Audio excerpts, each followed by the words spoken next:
if Jeff Kent is going to make the Hall of Fame simply for being good, very good, extremely good, and hitting behind Barry Bonds and driving him in as many times as he did, there is absolutely no reason that Barry Bonds is not in the Hall of Fame.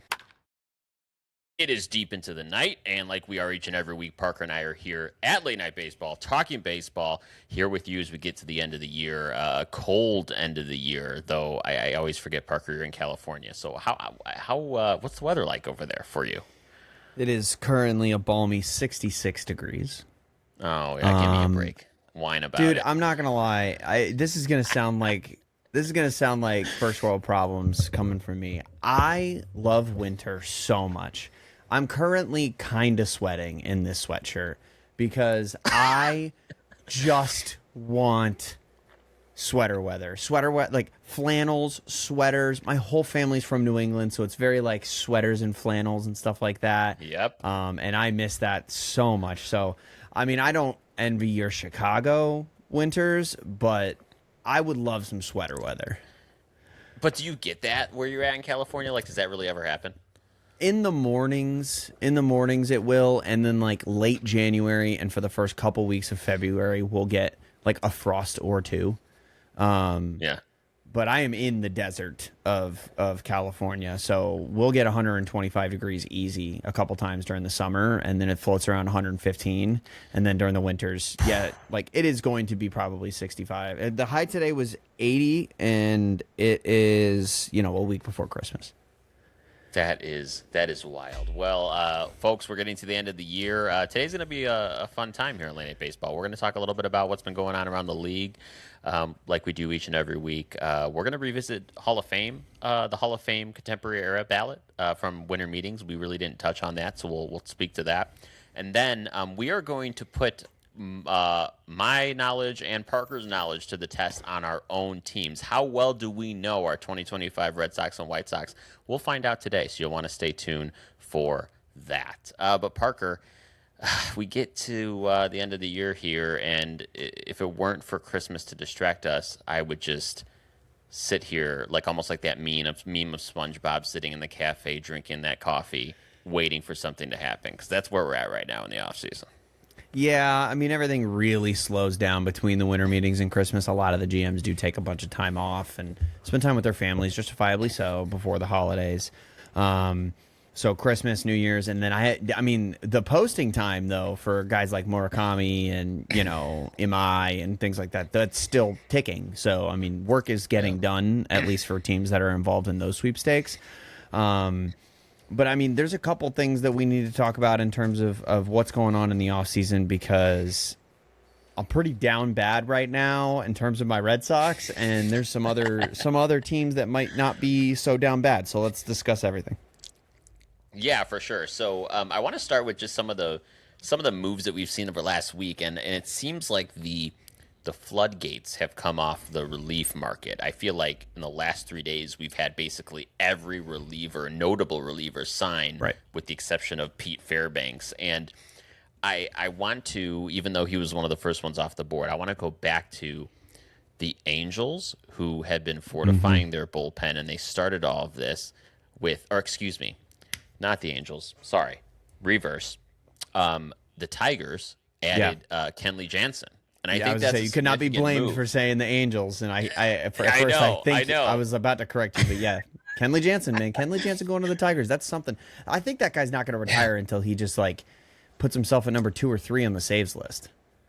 Well, that is what I was going to ask you about, Parker. I think but right now, who's the top 2 of that all-time saves list? I think that's an easy one. It's Mariano Rivera and Trevor Hoffman. Correct. And number 3 is Lee Smith. And right now, and let me make sure I get this right, I believe Kenley Jansen is 2 saves away from the number 3 spot all time, which I think it's very easy to forget how dominant Kenley Jansen has been. He flies very under the radar, but to be 3rd with the likes of Mariano Rivera and Trevor Hoffman really speaks to how good this guy has been. Yeah, he's been spectacular. I think it's not even really electricity. Like he's kind of a very similar archetype to a Mariano Rivera in terms of the fact he's going to wing that cutter up there, and he's going to try to get you to ground out. He's going to break his fair share of bats, and he's been remarkably consistent, especially for a player who, first of all, started off as a catcher. With the WBC coming up, I'm wearing my WBC hat. There is an incredible game that Kenley Jansen had as a catcher in the WBC. He had a really clutch hit. He threw a couple guys out at second base. And, for him to have started his career as that, realized he wasn't going to be the player he hoped he would be as a catcher and move to the bullpen. I mean, I always love the converted pitcher archetype. I mean, look at you guys. I heard a little bit of stuff about Joey Gallo and the White Sox, maybe. I don't know. But I love the converted pitcher, whether to pitcher or from pitcher. So this is one of the most successful stories we've seen in terms of converted pitcher, and I'm really happy to see Kenley Jansen doing as well as he did. He had a couple of decent years in Boston. I don't really love the way his time in Boston ended, with basically deciding he was going to take the last month of the season off or so. But I mean, for a guy who's battled back injuries and really battled through back injuries throughout his time in Boston, it's nice to see him pick up with the Angels, get a few saves under his belt, and really push towards that number 3 saves leader on that list. Because I think if you're the number 3 guy in terms of saves in baseball history, you're a first ballot Hall of Famer. Yeah, I would say so. And he's not the only guy who has been picked up from the relief market. The Cubs are actually very active. I mean, you got to remember the Cubs with their bullpen this offseason really has been decimated. Almost all of their bullpen were free agents, and it looks like they re-signed Caleb Thielbar. They added Phil Maton. They also went ahead and signed Hobie Milner, who was in the Rangers bullpen. He also flies under the radar a bit. He does, but he doesn't fly under the radar for those of you who also play MLB The Show Diamond Dynasty like I do. Hobie Milner had like an 84. He had like an 84 overall gold card, but his freaking crazy delivery was so unhittable that he pitched like he was a 99 overall. I had many games that I had comeback hopes in the 9th inning dashed by Hobie Milner because I could not hit his submarine delivery. I mean, I love, that's a great transition to, I love talking about kind of the release point and delivery of these bullpen arms, because when we talk about, and we talked about it a couple weeks ago, how just building a bullpen is so volatile, and year to year you never know what to expect, and it's just in your best interest to load up on quality arms. One of the things that these teams look for more than ever is to give the opposing hitters a different view of that release point through innings 6 through 9, right? And so, absolutely, you look at a guy like Tyler Rogers that the Toronto Blue Jays picked up, one of those guys, right? So, and it's very interesting to see this market move this quickly. However, it is at the expense, maybe not, of the starter market just not moving at all. Are you surprised by that? No, I don't think I'm really surprised by that. I'm not just saying that because I think I'm a baseball genius. I think that these starters, interestingly enough, not a premier starting pitcher free agent class. I actually think like last year was a better offseason in terms of starting pitcher signings, in terms of like a Blake Snell and then a Garrett Crochet moving teams. Now he's not a free agent, but you get what I'm saying. This offseason is highlighted by a bunch of guys that how about this? There are teams, and I would think like more than between 5 and 10 teams that Framber Valdez would be a number 2 on. So if that's your number 1 piece in the starting pitching market, it makes perfect sense for these markets to be going as long as they are, because their agents are trying to make as much money for the player and for themselves as possible. And what drives up the price like a bidding war? You go into this offseason as an agent probably telling your guy, hey, dude, get ready for February signing. Get ready for pitchers and catchers report, and a week later you sign. So, I mean, as we approach, we are 100 days away from opening day as of either today or yesterday at time of recording. I have a feeling this starting pitching market probably will figure itself out here in January, towards the end of January, because by middle January, end of January, teams don't care how good you are. They want to know what their starting 5 are, because they need to know who to focus on in spring training, who to focus on in off-season work. The Red Sox are the example I'll use, just because they are my team, but also they have a couple really promising young arms that they would like to focus on if they need to. Connolly Early and Peyton Tolley need to get more work in the offseason if they're going to be day one rotation guys for the Red Sox. Yeah. Starting pitcher is something that it's almost a double-edged sword. The longer you wait, the more money you'll make. But at a certain point, there's a cliff where that price will fall because teams are done dealing with whatever you've been putting on the table in terms of negotiation, and they just want to know who their 5 guys are on opening day. Yeah, certainly. I want to go back to the Red Sox a second because this is the time of the year we like to keep track of who's made moves and who hasn't. And there are only 2 teams in Major League Baseball that have not made any Major League signings. That is your Red Sox and the Colorado Rockies. You have to be worried is too strong of a word, but I think you have some concern. It might be the first time those 2 teams have been mentioned in the same sentence since the 2007 World Series, or at least in reference to it. Not a class that I would like my team who has playoff and pennant aspirations to be mentioned in. The Red Sox have a big wish list. I hope Santa has the Red Sox on the nice list because the Christmas list is long for the Red Sox. We need 1, if not 2, impact bats. They're just seemingly not there anymore. They have come off the board, unless you count Alex Bregman, which when you bring back a player that hits free agency to the same team, it doesn't feel like an ad. It feels like a side grade. And then they also need starting pitching help because we saw how that really just boiled down to nothing in the playoffs. So Garrett Crochet is a bright spot. The lineup is good. It can score runs, but if you're going to contend for a World Series, which it looks like they really want to do with all the young talent they have blossoming faster than they thought they would, it's really disappointing to see them not have signed a big league free agent. I know Red Sox Twitter is absolutely it's a bloodbath these days, man. Like, it is so hard to be on that app. And normally I'm on that app a lot during baseball season and not so much in the off season.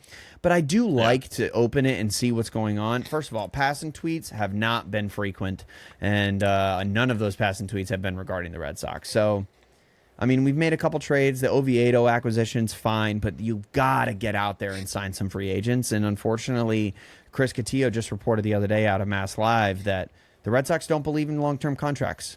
And that seems to be the thing getting in the way between them and a Bregman negotiation. And that's going to be the thing that stops them from being mentioned in a Scooble sweepstakes or anything like that, because players want long-term deals. And I find it hard to justify being out on long-term deals if you truly think you're going to contend, because the best players are going to want 5 plus, 8, 12-year deals. And if that's not the market you're in, you're not in the market for the best players. Yeah, I don't need to tell you, but that is such a loser mentality, honestly. Yeah, There's no it is 100%. It's a mentality that's okay with being bounced in the wild card round.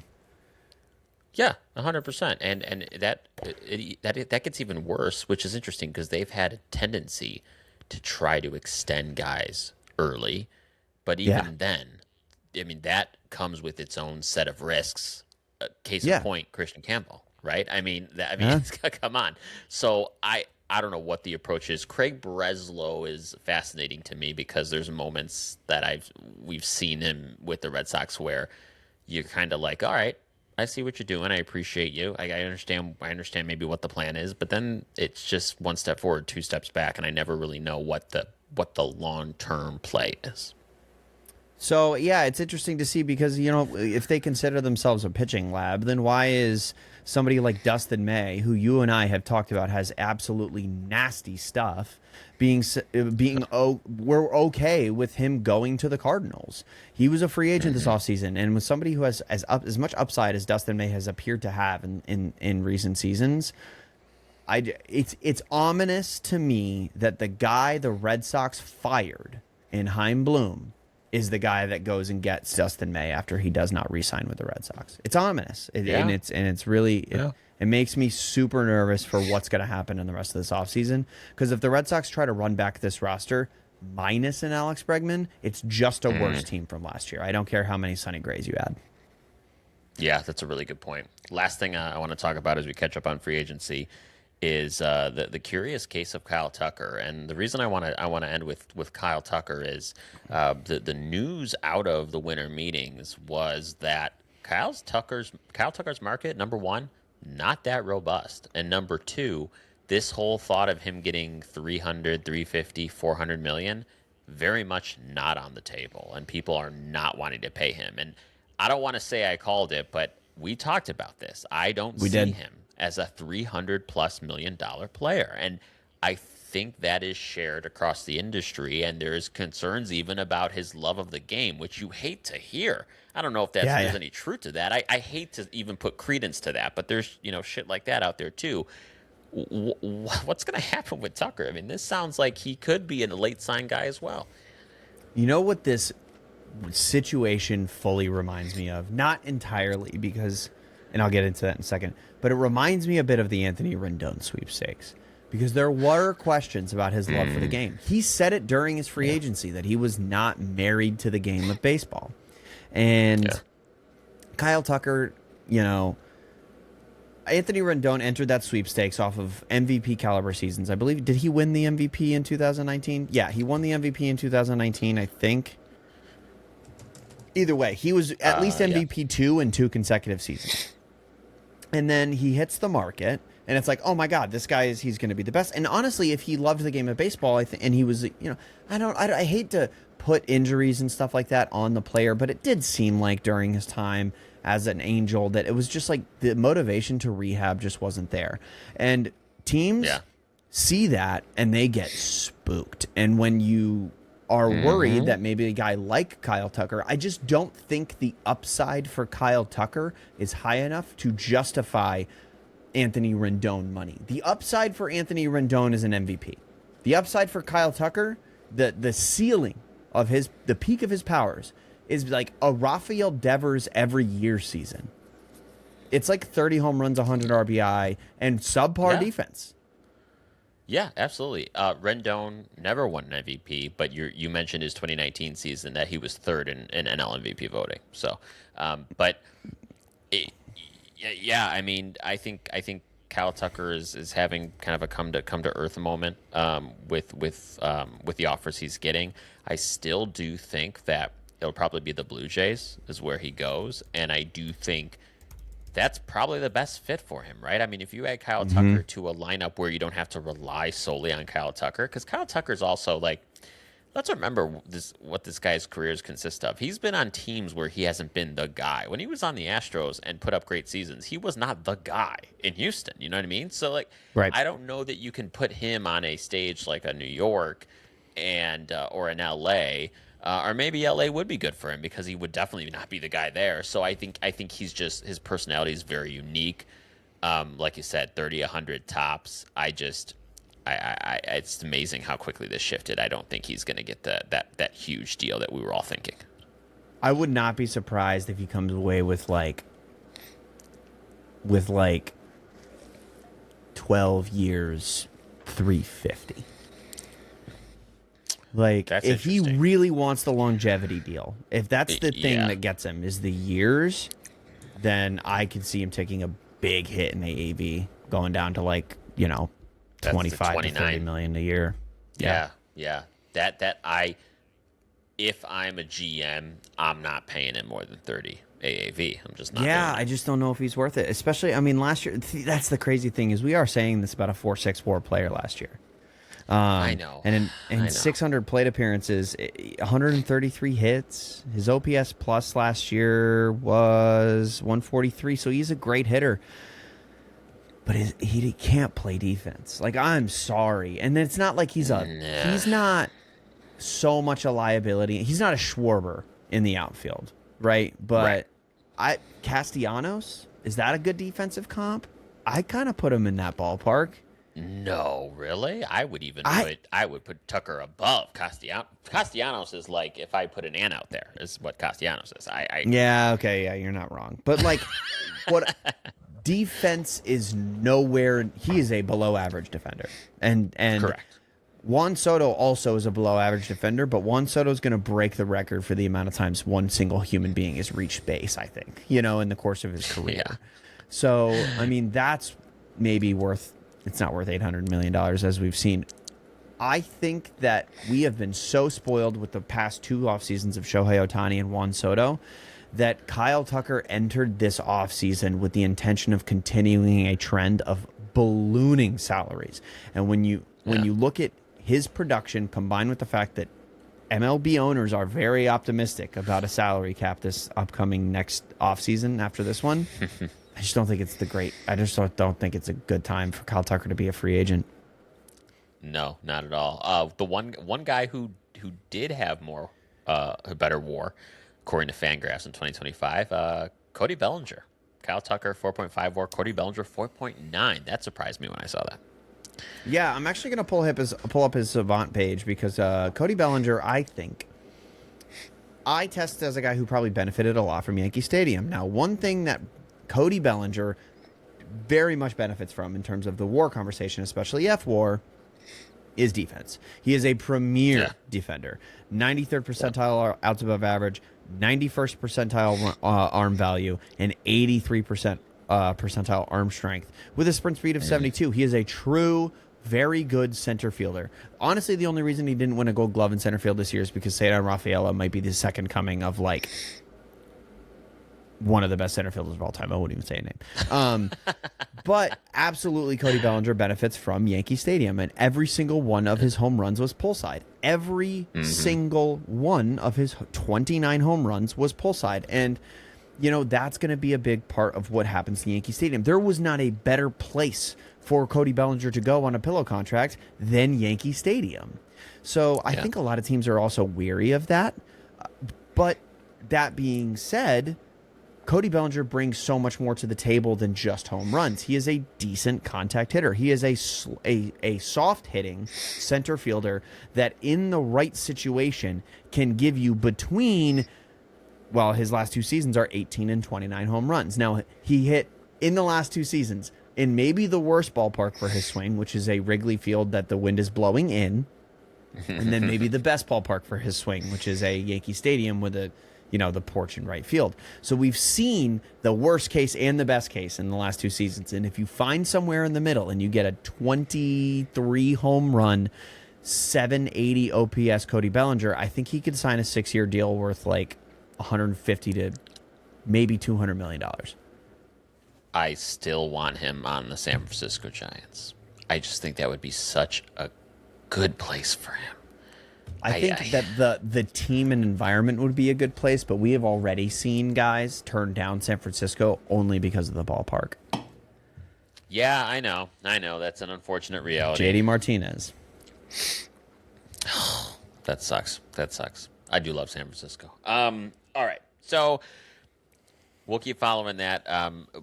By the way, as I say, we're going to keep following that. We decided, right, no show next week. We also decided no show the week of New Year's, right? Yeah, I think we're taking 2 weeks. Okay, yeah. So 2 weeks. So I'm not going to have a recording studio because my recording studio is the guest bedroom, and the guest bedroom is going to have my in-laws in it. So I'm not recording next week. So, yep, we'll make sure you have a comfy spot, Parker's in-laws. We won't be recording. We'll check back in free agency, and hopefully by the time we come back, Parker, like you said, we'll have some posting dates that have passed next week before Christmas. We have another one. I think Mize is like the 2nd or the 3rd of January. So we'll have a lot to talk about when we get to that point.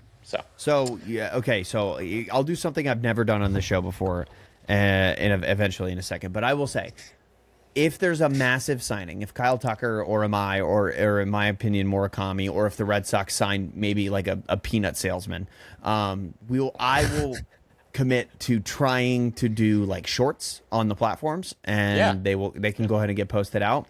Which means that if I do shorts during my workday, you might see me in my work clothes. I'm a United States Marine by day. It's the first time I've ever brought this up on the show.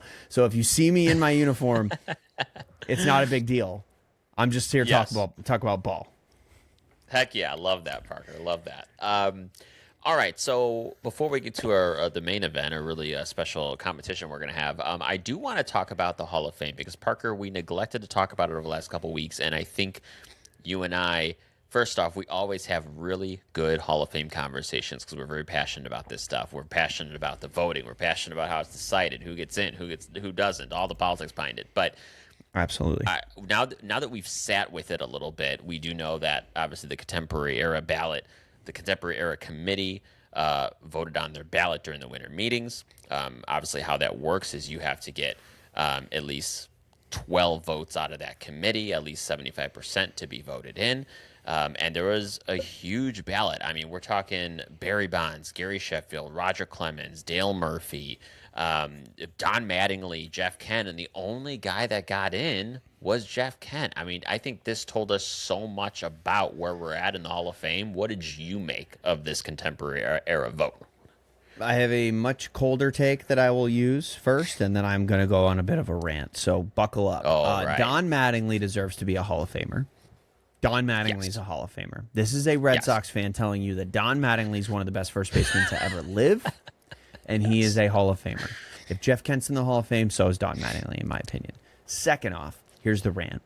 Jeff Kent directly and maybe most directly benefited from one of the single most successful and maybe the best baseball player of all time, who was also on this Hall of Fame ballot. Jeff Kent was an RBI machine. Jeff Kent put up 100 plus RBIs in 1, 2, 3, 4, 5, 6, 7, 8 seasons out of 9 from the years 1997 to 2005. Now, who was Jeff Kent batting directly behind every single year of that streak? None other than Barry Lamar Bonds. And if Jeff Kent is going to make the Hall of Fame simply for being good, very good, extremely good, and hitting behind Barry Bonds and driving him in as many times as he did, there is absolutely no reason that Barry Bonds is not in the Hall of Fame. Everybody was doing steroids. Everybody was doing steroids. Barry Bonds was better than all of them. Barry Bonds was hitting the ball out of the ballpark unlike any other human being in the history of the game. You cannot teach his swing. You cannot teach his eye. Steroids do not affect either of those things. You are going to gyp an entire generation of baseball fans of a hero of the game if you do not put Barry Bonds in the Hall of Fame. Maybe you're trying to make a point by not putting him in on this ballot. Maybe you put him in later. But to this point, the BBWAA has shown that they are incapable of getting over the state of the game in the late 90s and early 2000s. Please, Eras Committee, please right the wrongs of the BBWAA and show why it is an antiquated and inadequate method of inducting people into the highest honor that baseball has, and put Barry Bonds in the Hall of Fame. Wow, I mean, what else do I say to that? I mean, well done. You know what? That is the exact argument that I have, and I'll exclamation point just this one piece that you said. Right, steroids do not make your eyesight better to see the ball coming in at a certain breaker angle. That's not how this works. So I'm with you 100%. I think there is a space for Barry in the Hall. I think we need to keep context into play. We all agree that, oh, yeah, shit, maybe people should have done steroids in the sport back then. Of course, let's level set there. However, there is a contextual conversation as well, and you have to just measure talent. And steroids did not make Barry Bonds good at baseball. Point blank. That's just what it is. Now, Jeff Kent, okay? This is a great spectacular example. ball player.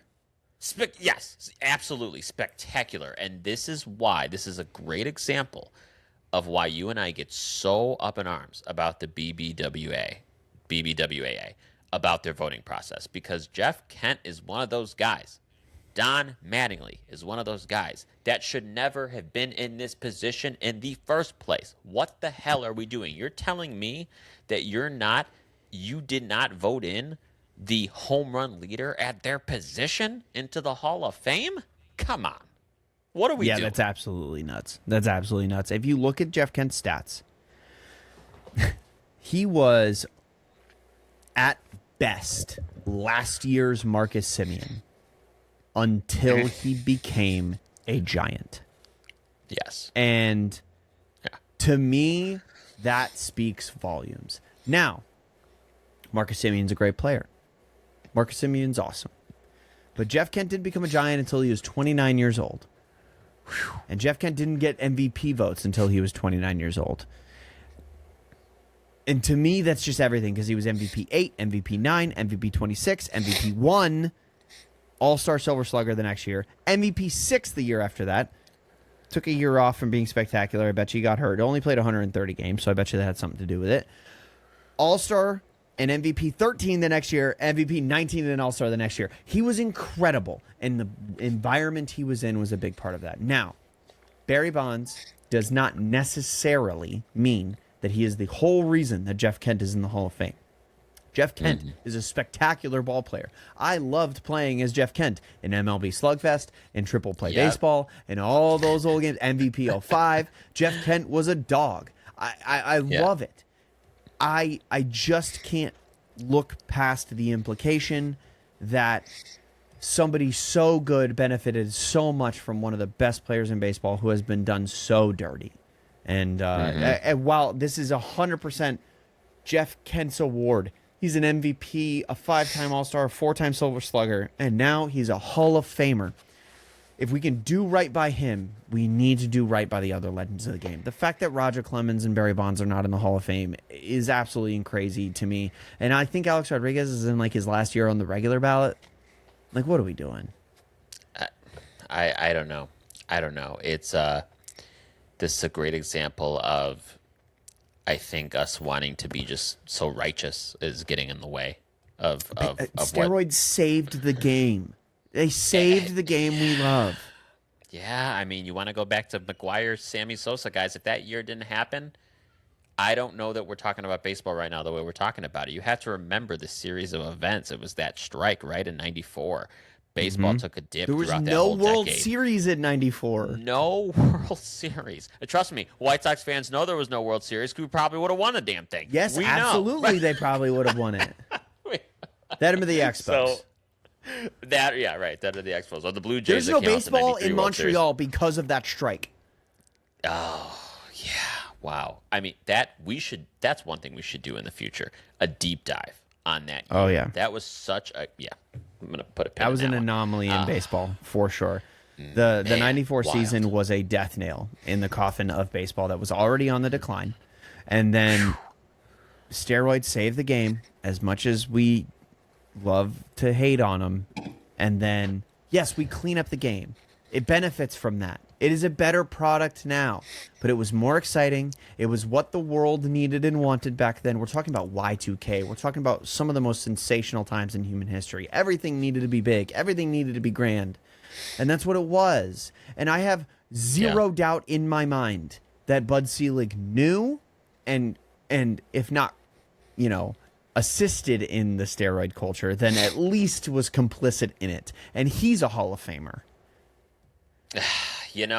And let's just set the record straight here. Parker and I are not pro-steroid, okay? We are just coming out here explaining what actually happened and how it impacted the game. And this is important context that you can't just close your eyes and pretend it didn't happen, because it did. No, absolutely. I'm so anti-steroid, like, in a day-to-day life, that I think Fernando Tatis deserved to get suspended. I don't care if it was actually a banned substance at the time, but if you're being performance enhanced by substances, especially at the state we're currently at in science, like, there is so much stuff that can give you an edge that is just, it's illicit. Like, it's not righteous. It's not not based in integrity. But I think that when there's such a weird perception of it now because of the Mitchell report and because of the media fallout that happened immediately afterward, that like we as a society, with the perception of performance enhancing drugs, ruined the career of Chris Davis, who could have been one of the best hitters in baseball history, but he was told he couldn't take Adderall, even though he had one of the more advanced cases of ADHD that you can possibly have. And maybe I'm being personal here. I have ADHD. I am not medicated, and every single day I have to put my wallet and keys in a dish by my door, or I will lose them for hours. Like, I live like that every day. I cannot imagine trying to be the best at my position. I cannot imagine trying to live up to $250 million contract if that was taken away from me. So, like, I don't know, man. I think that the culture around performance enhancing drugs is I'm not going to say it's misguided. it's well guided, but it's just misimplemented. It's poorly implemented in the way that we demonized heroes of the game that really saved and put us in the position that we are in today. Anyway, I could go on for hours, but that's where I'm at. Yeah, we're gonna have to spend time on the Hall of Fame again because, of course, it's gonna come up next year. There'll be in January. There'll be a vote announcement, so we're eager to learn about that. Because a lot of folks there that are like A-Rod that are having their last time on the ballot. So Manny, we'll revisit A-Rod, this. like when does Gagne never made it? Right? I think Gagne was off after less than 10 ballots. I think so. So we're going to have a lot more to talk about. This is not going away. It's a tried and true tradition in baseball. We talk about this. Jesus. It's like the favorite thing to do, and it will be for the next 10 years until all these guys are off the ballot.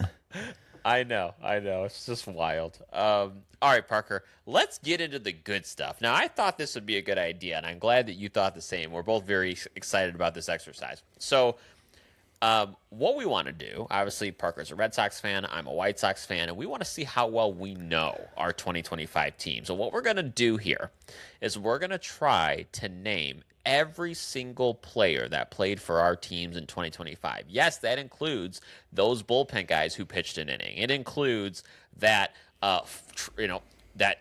quad A batter that came up for one day in a doubleheader and had 2 at-bats. Everybody. Okay, Parker, how are you feeling about your go at this?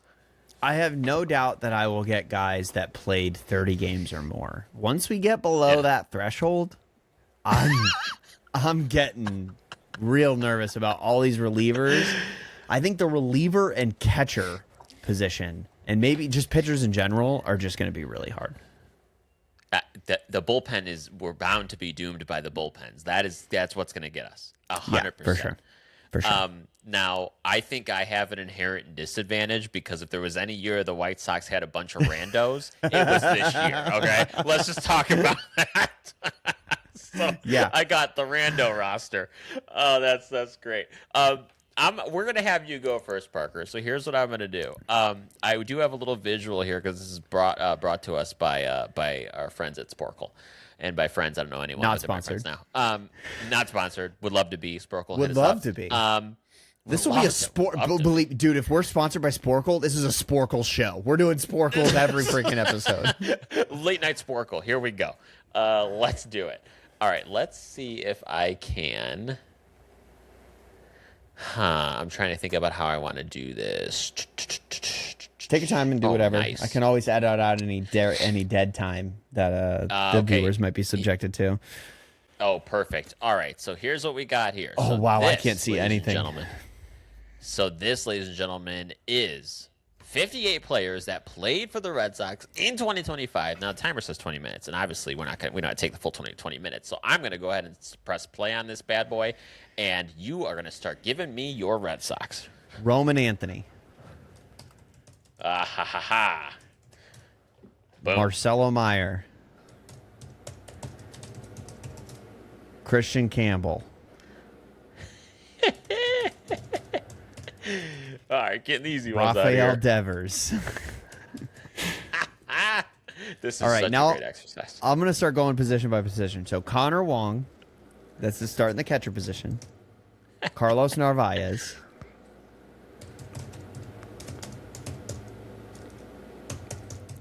This is my attempt. A-E-Z. A-E-Z. Okay, there you go. Carlos Narvaez. Heineman. Heineman. Did he play this year? No. Okay. You know what I should do, actually, while I'm doing this? I'm going to pull up on Baseball Reference the 2025 roster. Red Sox. All right. I didn't. I was trying to study a little bit. Impossible to study for. You can't. Yeah, you can't study for this. All right. That not going to happen. Ali Sanchez. ALI wow. Sanchez. Jeez. What in the world? The 2 at-bat catcher this year. Oh. Wow. Ali Sanchez. I'm trying to think who the 18 plate appearance catcher was. The 18 plate appearance catcher. I thought it was Heineman, but I guess not. All right, we're going to move to first base. Tristan Casas. Okay. There you go. Yeah. Abraham Toro. Wait a second. It's because I'm not spelling his name right. There we go. It's got it. Yeah. There you go. There Abraham Toro. I wonder if you could just do last name. Toro. Let's try that. Yeah. Next one. Okay. Try Romy Gonzalez. Oh, just do Romy. Try Romy. See if it'll let us do shorthand. Nope. When you got to know the spelling too. Romy Gonzalez. All All right. Cool. Yeah. Okay. Nathaniel Lowe. Nice. Nathaniel Lowe. That's first base, but there's got to be more guys. I'm just forgetting. Oh, yeah, Wow. there is. He's a switch hitter. He stole second base in the wild card game. Oh my God, I'm gonna hate myself for not remembering this. He has like shoulder length hair. I'm gonna lose my mind over this. What is this guy's name? So great. This is so great. Oh my God, what is his name? Oh shoot. I forget his fucking name. I'm gonna go back to it. All right, we got Christian Campbell at second base. Billy Hamilton.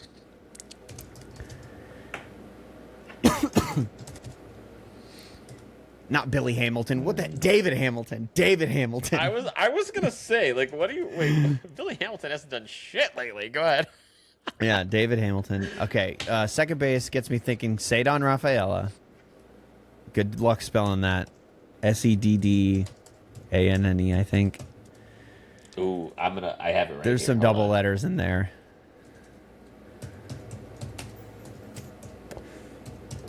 Boom. Okay. We already got Marcelo Meyer. He played a bunch of second. Let's go to shortstop. We got Trevor Story.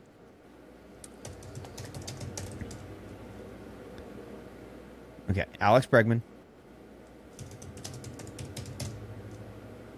Wow, he had 500 plate appearances. He missed 8 weeks. That's insane. You're right. This guy who plays corner infield, who's the switch hitter and has the long hair and played first base, is going to kill me. He's going to kill me. Nate Sogard. You want to take another guess at that first name? I'll give it to you because you know who it is. Nick Sogard. Nick Sogard. Yeah. Nick Sogard. Yeah. There's another guy. He had an O in his name. That was the other catcher. I'm trying to think of what the heck his name is. You were right on the first name on him. You mixed up first names. No, man. I knew this. I'm going to hate myself for forgetting it. All right, let's do more third base. Is that all for third base? I'm looking at the list now. We got third base. So really only those three guys. Wow. It looks like it. All right. So then let's go to the corner outfield. Let's start with Wilyer Abreu. Met his wife. Wonderful woman. Beautiful, beautiful child. Let's do Jarren Duran. He has to be the highest plate appearances. Yeah. Absolutely. Okay. Let's do Rob Refsnyder.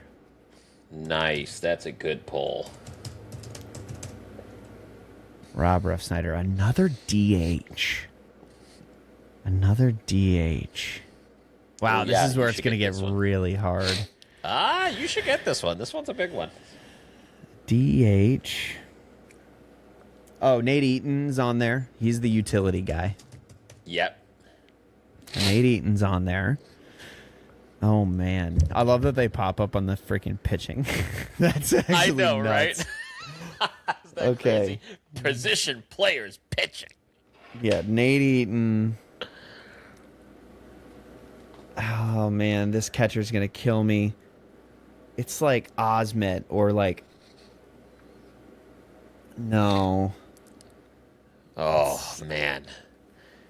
What the heck is the catcher? The catcher's hard, dude. The catcher's hard. This one's hard. Okay. Okay.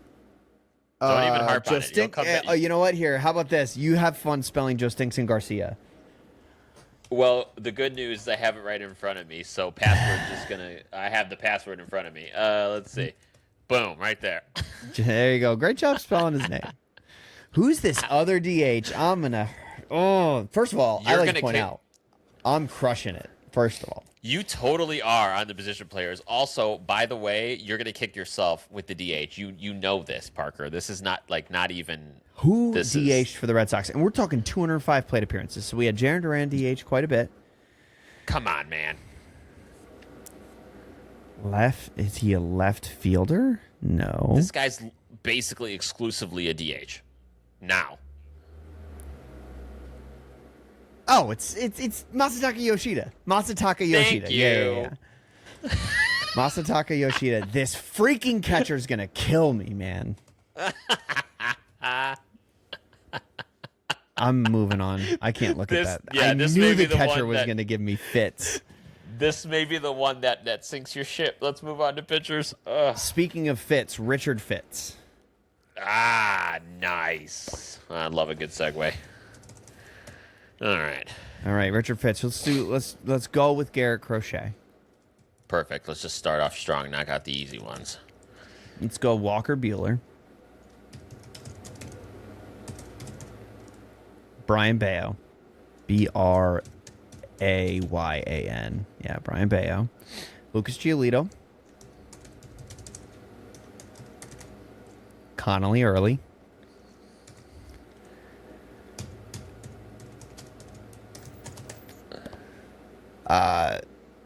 Peyton Tolley. Payton. I think it's Pay. Yeah. Starting pitchers. Trying to think of those quadruple A guys. Well, I'll just say Justin Wilson. You know, we had a lot of those. Yeah, Justin Wilson, and then followed that by Aroldis Chapman.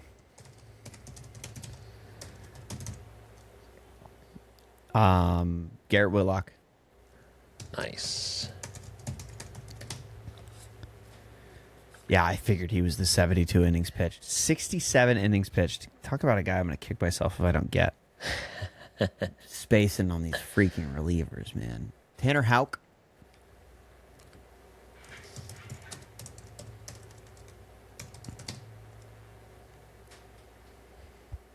Wow.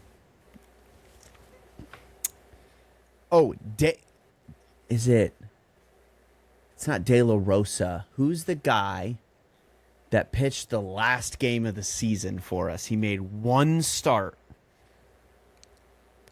He's the 6.2 innings pitched starting pitcher. Is it? Ooh. Dude, is it De La Cruz, De La Rosa, De Leon? De Leon? I don't know. They're not going to give you just the last name. Jorge De Leon. Hold on. You said how many innings pitched? He's the 6.2 innings pitched, I believe. Oh, my goodness. You're right. Jose De Leon. Wow. Yeah. Well done. Well done. I remember him. Brennan Bernardino. Very impressive. Steven Matz. 21. He only had 21 innings. Wow. Trade deadline. Trade deadline. Yep. Man, that's right. Oh, man. Jordan Hicks. Wait, one more time? Jordan Hicks. Ah, yes. Kyle Harrison. Now you're cooking. No, I'm not. That's all I had in the chamber. Oh, no. Trying to think about, how about this? Isaiah Campbell. Now I'm going down the list of guys I wanted shot at the surface of the sun. Yeah, let's see. This one I just spelled wrong. Yep, there we go. Wow. Isaiah Campbell. What a crap. boy, relievers suck, man. This is going to be the worst part of this for us, without a doubt. Relievers are bad. All right, so we had the closer. We have reliever. Is there starters that I'm missing? Yeah, there's a couple starters. I got Walker Buehler. Oh, Dustin May. Nice. I think I got all the starting pitchers. Yeah, relievers, man. Relievers are going to really get me. We're down to 8 minutes left. Okay. Good God. There's going to be so many guys I'm going to be like, oh, duh. And I pride myself in how much Red Sox baseball I watch. But I think... This gets everybody that does this. Yep. Yeah, I don't know, man. Trying to think of quadruple A relievers. We didn't make a Luis Perales debut. We didn't have anything crazy in terms of that. Who's Richard Fitz? And he sits in the dugout next to who? Wow, we're going deep here. It's those guys that like are all, taxi squad guys. Yes, that's right. Because I mean, That's most inning, I am missing a pretty significant reliever at 67 innings pitched. I really need to be getting that one. 61 innings from a starting pitcher. Starting pitcher, 61 innings pitched. They made some starts. Oh yeah, you should get this guy. He's yeah. Okay. I got Walker Buehler. This is a kick yourself guy for sure. I got we got Brian Bayo, we got Garrett Crochet, we got Lucas Giolito, we got Tanner Houck, Richard Fitz, Dustin May. We got all those guys. Who the hell? We got Kyle Harrison. Did we get Kyle Harrison? We got Kyle Harrison. Yeah, we did get Kyle Harrison. Is this somebody I'm counting on for my rotation next year? Maybe in a fifth starter role.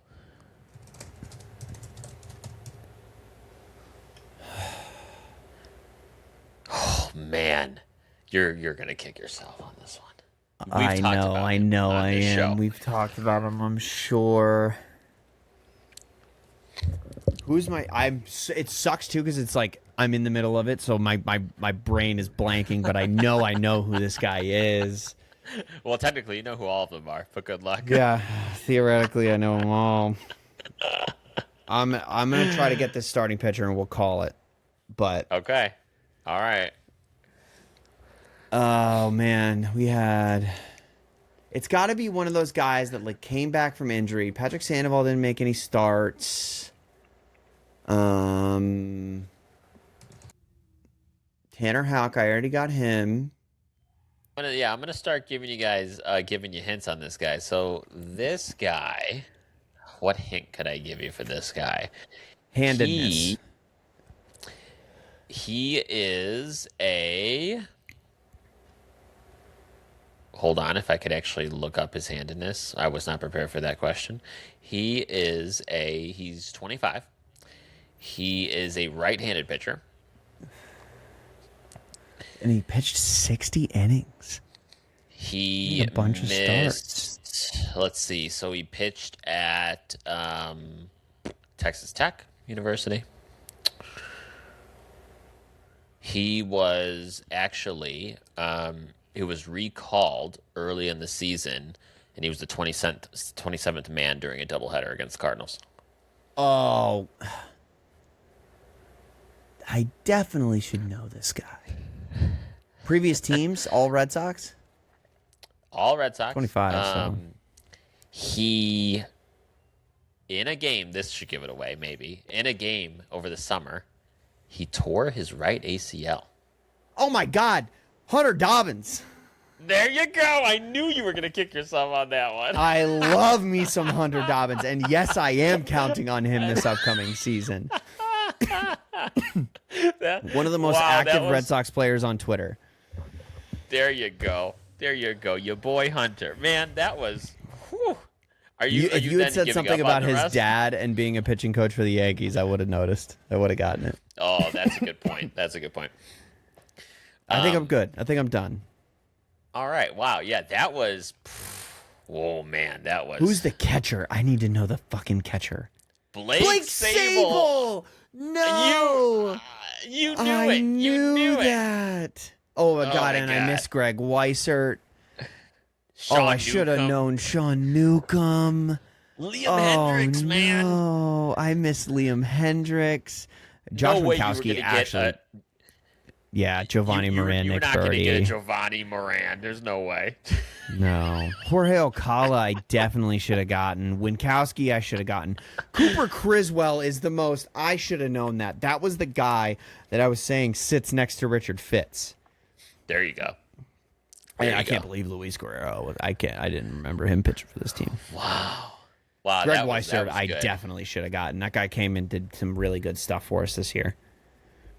Oh my goodness, that's probably the guy with the most innings pitched on this list that I know almost nothing about. Holy crap! Wow. He's a super big sweeper guy. Lives and dies by that pitch. He throws it like 60% of the time.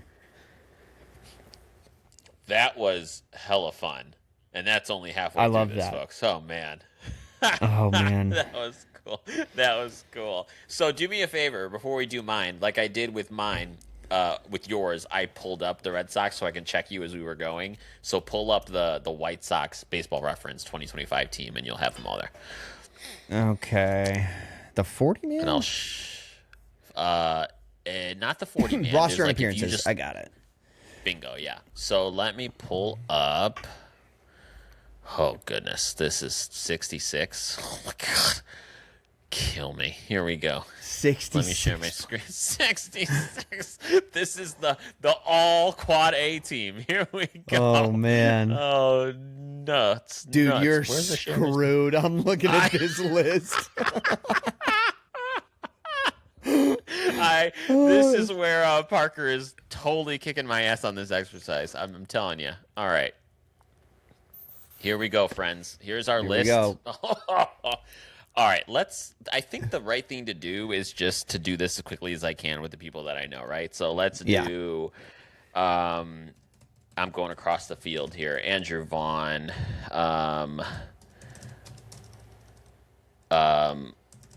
Lenine Sosa. Let's do Brooks Baldwin. We're going to do Colson Montgomery. We're going to do Kyle Teal. I forgot the catchers. Kyle Teal. We're going to do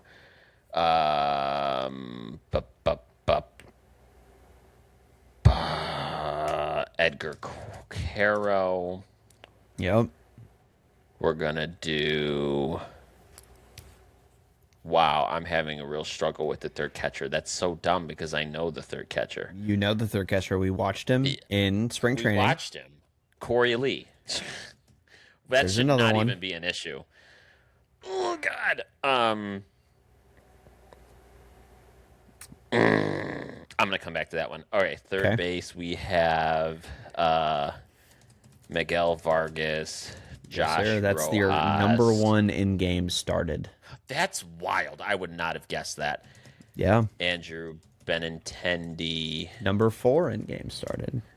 Ooh. You have gotten 1, 2, and 4 in games started, but who's number 3? Sneaky guy. You and I like him. Man. Sneaky guy. You and I like him. Oh, I love my guy. Chase Mydroth. There you go. Love my guy. He's my dude. He's my favorite player, man. I don't care what anyone says. He's a fucking grinder. All right. I'm going to pull out a weird traded one here. this next one about 500 times. Yeah, I sure did. I always will. Mike Talkman. There you go. You got Mike pulled out. Talkman. Let's see. Mike Talkman. We have... Let's see if you remember this one. I said I loved playing as him when he was in MLB The Show because he's a budget beast, and he's only ever rated like 70s, but he plays a lot better than that. Oh, man. Outfielder. Oh, I know who that is. Also, I threw Bobby Dahlbeck in there, by the way. So There you go. There's Big Bob. Michael A. Taylor. There you go. Baby. All right, let's see who we have here. I'm going to throw some really weird ones in here. I think his name's Greg Workman. No, Greg. He's one of the low plate appearance guys. Oh, wow. Hold on. I'm scrolling. Greg is not Workman. Oh, Damn it, no. who You is have the last name. I'll give you that. It's Gage Workman. It's Gage There we Workman. go. Yeah. Holy crap. Okay. Oh, let's do the weird like random like one guys. Okay, so Vinny Capra. There you go. Um. Oh man, this is tough. This is really freaking How tough. about a relief pitcher? I love him. He used to play for the Red Sox. Older guy, made a really good comeback story. Cam Boozer. Yeah. All right, I'm gonna jump to pitchers now since I'm drawing blanks. Sean Burke, Jonathan Cannon, Martin Perez. We're gonna do Shane Smith. We're gonna do Davis Martin. Oh, he was on injured. He was injured all season. He did not make us an appearance. Ooh. Oh wait, no, he did. He did pop up for me. Okay.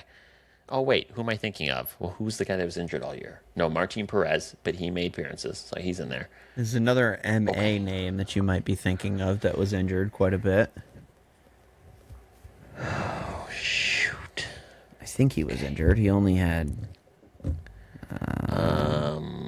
15 games played, games started, 25 games played. Brandon Eisert.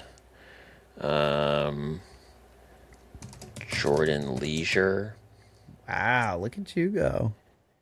Big first base prospect. You love him. Oh, I love my guy, Tim Elko. Yeah. All right, let's see. Who am I thinking here? I have oh, here we go. Travis. Yep. Come Why am I on. blinking on his name right now? Why I know I know who this is. Why am I blinking Formerly on his name? of the Texas Rangers. Yes. Jankowski. Something Kowski. Yeah, Thank you. Jankowski, yeah. I was like, why the hell am I blinking on his name? All right, let's go back to pitchers here for a second. You have your Okay, own this one Narvaez. Oh yeah.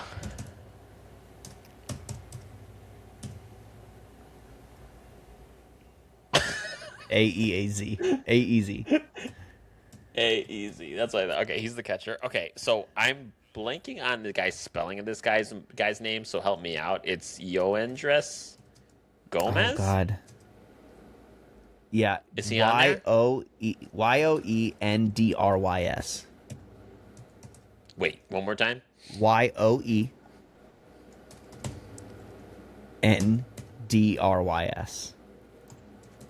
Gomez with the Z. Wow. Yeah. Okay. All right, here we go. We're cooking. We're cooking with gas. All right, here we go. We're gonna do Mike Vassell. Starting pitcher formerly of the Cleveland Guardians. We're gonna do Aaron Savali. Mm-hmm. We're gonna do Adrian Hauser.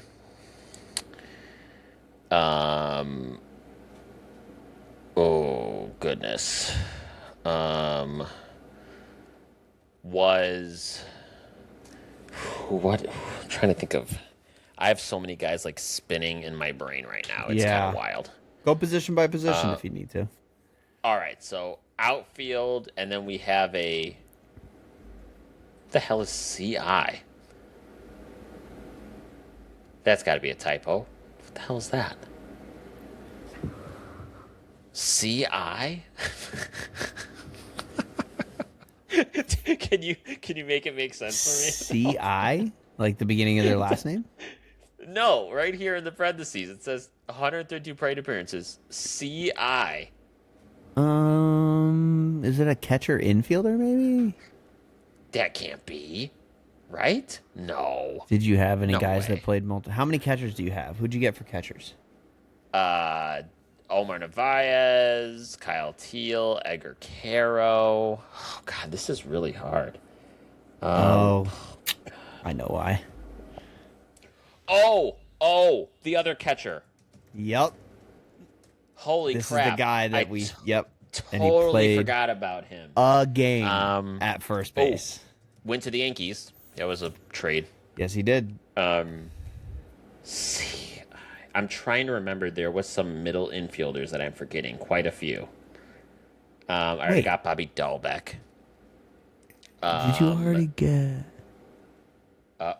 We acquired over the. I'm thinking of also like acquisitions during There the trade he deadline. is. That was Curtis Mead. This guy I hated seeing when I went to the game because he can't hit for shit. Jacob Amaya. Yeah. I hated seeing him start at short when I went to games. I was like, can we like do something else here? First baseman.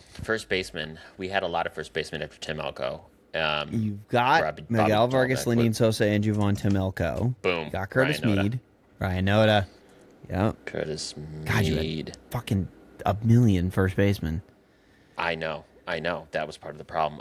Such a hard Will position Robertson. to fill. Will Robertson. Yep. Oh my god. A DH. A DH? What do you mean a DH? Like there's You're no missing a DH. No. Oh my god, the guy who had like the best first series against the Tigers. Yeah, there you go. Who's that other guy? Outfielder? From the 34 this plate guy appearances, just- probably looking at. Yep, there you go, Dominic Fletcher. Oh my god, this is hard. Oh, left okay. Now it's fielder. coming to me. Brian Ramos, the other guy. Damn. Robertson. You already got Robertson. Wait. You Oh, I already did. got him. Okay, damn. Okay. Oh my god, this is. Okay, I'll help you out on this one. Hold on. Hits Greg Jones. left, throws right. This guy, let's just say in his baseball reference page, is in a Pittsburgh uniform. Oh, is that Derek Hill? Oh, that's not what that was, actually. But you must have gotten him because I think there's no missing spots. Palacios? You got Palacios? I do have Palacios, yeah. Oh yeah, there you go. All right, the pitchers. This is where you went down. This is where I'm going down. It's these pitchers. Yeah. Yep. It's not gonna work. What about the guy that pitched in the most games for you? Oh, you already Pitched got in him. the All right. most Yeah, games? you got him. I was gonna say I have to at this point. Icer, you got him. Oh shoot. Think like, what are your big prospects? Well, Steve Wilson was a. Oh, did I already get Steve Wilson? Different. Or are they first counting name. him Steven Wilson? There we go. Prospects. Oh, Tyler Alexander, I noticed, just went to the Rangers. So that guy's gone. There you go. Guys we saw pitch in spring training. Grant Taylor would have been a spring training guy. Who else would have been a spring? Oh my God, Dan Altavia. Do you remember him? My God. Dan Altavia. I know. Ooh, one of my favorites, Fraser Ellard. All right, my brain's like fried. Hold on.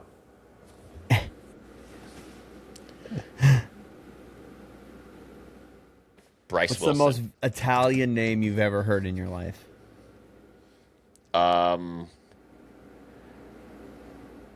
What? My cousin. I don't know how to give him. My cousin what? My cousin Vinny. There's no guy named Vinny. You're wrong. Vinny Capra? Yeah. Yeah, but he's a hitter. I have him already. Oh, my bad. He's one of those guys that he pitched 3 times. Position player. Oh, one of your guys. Winkleman Gonzalez. There you go. Oh, how do you spell that? Hold on. Wikelman. Gonzalez with Z's. All Z's. Yep. Why is that not taking? Wikelman. Wickelman. Gonzalez. That's Wow. really not one? He pitched for you in 16 games. Did you already get him? I don't know. That He can't be pitched. right. Yeah, they just missed it on Sporkle. Oh, Jared Schuster. I was gonna just give you hints on that guy. Who else? Owen White. My God, this is like the toughest Damn, thing you're I've ever done in my life. crushing it, dude. Oh, let's not forget who we saw. We were literally right next to Yep. him, right? His big Yep. trading. Mike Clevenger. That was an acquisition at the trade deadline. 51. I'm missing a big one. 51 innings pitched. That's like that's like a reliever, a legit reliever. Yeah, I don't know which one you 50? haven't got. Oh, what would you call somebody's arm if they have a really good arm? That's not who you were thinking about, but that's That's wow, not it. that I is was the thinking. guy. That's the guy If you you had were a thinking really good of. arm. Really good arm. Yeah. What do you call an arm if it's really good? Guy's got a what on him? Oh, I already have Jonathan Cannon. Okay. Sorry, I'm trying to. The freaking list is so small for me. Now you've got a bunch of guys that have no innings pitched. Oh, Jesus. I'm so close. Come on. Lefty. 20 innings. I'm trying to think of who. Now I got to work from like the innings because now I gotta fill the 20. I'm also 20? sort of guessing because I can't tell what you've gotten and what you haven't. Oh, you've already got this guy. I was just telling you, the lefty. You got Fraser Ellard. Winkleman pitched for the White Sox. Did he put an N? Did they put an N in the name by accident? Winkleman. I don't know. I know he did. Is he on the Baseball Reference? He's on BREF. He pitched 16 games for you on BREF. Oh my God! We'll give you that one. We'll give you that one. And you know, Okay. it's 16 games, so I wouldn't be surprised if it's 20 innings pitched. There's a good one. Now you got almost nobody's. Oh my God! Nobody's. Oh, I remember this one guy at the end of the season. I remember this one guy, and I'm not remembering his last name. His first name's Elvis. He's a Dominican guy. I'll give you that one. Elvis Peguero. Peguero. Oh my God! One inning pitched. You're not gonna get There's this one. no I don't way. think. There's First name no way I'm Jake. getting Lefty. this. First name Jake. Jake. Oh, come on. That is like that's like every baseball guy in the world is named Jake. Okay. Yeah. Is born in 1998 gonna help? I don't know. It's his first What year in the team? league. This is a quadruple A guy. What organizations was he always with the White Sox? Let me look. Yeah, he's only ever pitched in the big leagues for the White Sox. Let me look at his minors, college amateur minors. A guy came out of Stanford. Yeah, Winston-Salem, Okay. Birmingham. Yeah. Okay. Oh, you're gonna shit a brick. No way. Yeah. How do you pronounce? How do you spell it? ISCH. It's Palish. ISCH. Oh yeah. Yep, Oh that's my him. God. Okay. It's got to be Winkleman. Okay. It has to be, right? Yeah, it's got to be Winkleman Gonzalez. All right. I give up. I'm just gonna see what that one is. I think it's Winkleman. There's no. Yeah. I don't know why they didn't give you Winkleman. that because you. Yeah. It's because They they misspelled spelled it. it. Well, you're getting a bunch of ads on here. Hope you enjoy the ads. Everyone, go travel to this island because it's very important. Wow, you crushed that. see. Okay, so I think I realized why I got this. Is that because when your team sucks this bad, you pay extra close attention to your guys more, which sounds counterintuitive. But I can tell you, like during this season, I've been more in tune with these guys that are coming up more than ever because I'm like, oh well, we're not winning anything, so I might as well pay attention to these guys and see what they got. And there we go. Yeah. So 100%. I mean, you got Jake Palish, who had an 18 ERA in one game for you. So I don't only know, remember man. him. You know how I remember him? I remember Were you him there? because no, I was not there. I remember him because I know he had 1 or 2 innings where he just absolutely shit the bed, and that was the last time we ever saw him. One Last inning. thing we ever saw of him. One inning. Goodness, that was okay. We have to make that an annual tradition. That was fun. That was super cool. Okay, Parker, we are over our hour mark, which is always a goal that we never hit. Let's be clear. Last word. Let's each have a last word. What's your last word today? I am so excited for the WBC. I am super excited. These teams look really good, and they look fun. And Paul Skeens is pitching for the USA team, and like Mike DeRosa or right Mike DeRosa, Mark DeRosa. Mark DeRosa. Mark DeRosa is coming back as the manager. I'm super excited. Love me some WBC. We're only 77 days away from the WBC. Oh man, that's gonna be very exciting. I cannot wait. I'm right there with you. My last word today, Parker, is in 2025, the White Sox celebrated 125 years of their franchise. And if you're a season ticket holder, at the end of the year, they give you a box of all the promotions so that if you missed any, you get them. That's it. And I know. And this year, because it was the 125th year, they gave away a shit ton of promotions, a lot of which were bobbleheads. So if you could see right there, I have a now huge collection of White Sox bobbleheads, and I'm going to highlight a couple because they're pretty cool. All right. Boom. We're going to do these. First off, Bill Veeck. Love that. I love bobbleheads that aren't like players, but people in the sport. I love that. So Bill Veeck. Yeah. And then Icon. The OG, Charles Comiskey. Can't beat love that. it. Pretty cool. So that's super cool. Now I have quite a robust. I do want to plug one more because this is probably my favorite bobblehead I've ever seen ever. The 2005 Epic White Sox rotation, Burley Contreras. Here we go. Garcia, Garland. Can't beat that. That's sick. 20-year anniversary. That was awesome. How cool. Okay, Parker. This was fun, Parker, but we're off for 2 weeks. We're going to go enjoy the holidays with our families. Yeah, sounds good to me. Thanks, guys. All right, brother.